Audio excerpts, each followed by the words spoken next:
which is a satellite galaxy of our Milky Way and one of our closest galactic neighbors.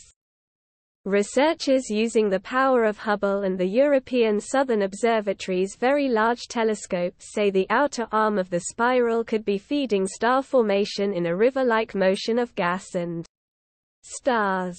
The stellar nursery's unique shape has long puzzled astronomers. NGC 346 also boasts the mass of 50,000 suns. To put that into context, the Sun is massive enough to hold about 1.3 million Earths inside of it. It took the combined power of NASA's Hubble Space Telescope and the European Southern Observatory's Very Large Telescope, VLT, to unravel the behavior of this mysterious-looking stellar nesting ground. The study looking at the changes of the star's positions over a period of 11 years. The stars move at an average velocity of 2,000 miles per hour. So in that length of time they move an astonishing 200 million miles. Since the cluster is further away, the researchers' observations were only possible because of Hubble's higher resolution and sensitivity, plus its history of scanning the cosmos over 3 decades. Stars are the machines that sculpt the universe. We would not have life without stars. And yet we don't fully understand how they form. Study leader Elena Sabi of the Space Telescope Science Institute in Baltimore said in a statement, "We have several models that make predictions. And some of these predictions are contradictory.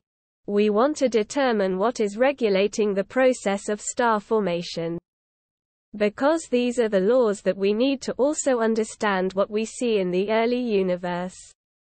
A spiral is really the good, natural way to feed star formation from the outside toward the center of the cluster," explained Zeidler. "It's the most efficient way that stars and gas fueling more star formation can move towards the center."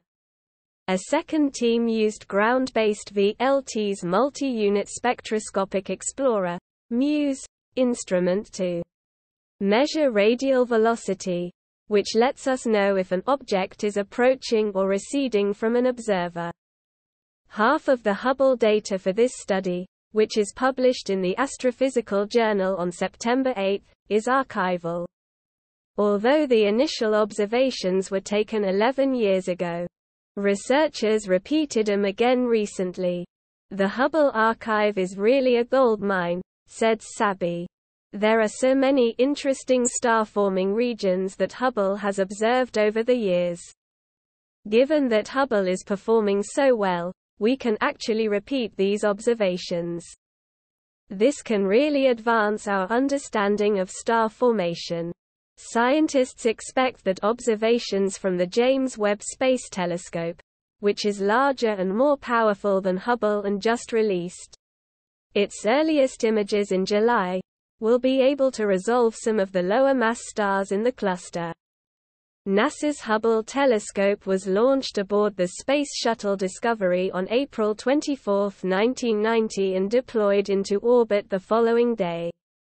NASA is hopeful that it will continue to provide fruitful data for scientists well into the 2020s. Hubble orbits the Earth at an altitude of about 340 miles, 547 kilometers. It travels at a speed of about 17,000 miles per hour, 27,300 kilometers per hour, and takes about 95 minutes to complete one orbit around Earth. If you liked the video, please like and subscribe to my channel to stay up to date. Peace for everyone. Thank you very much for visiting my channel. If not difficult, like and subscribe to my channel to always be aware of events. NASA's Hubble telescope captured a stunning spiraling star formation in the center of stellar nursery that sits 200,000 light-years away from Earth.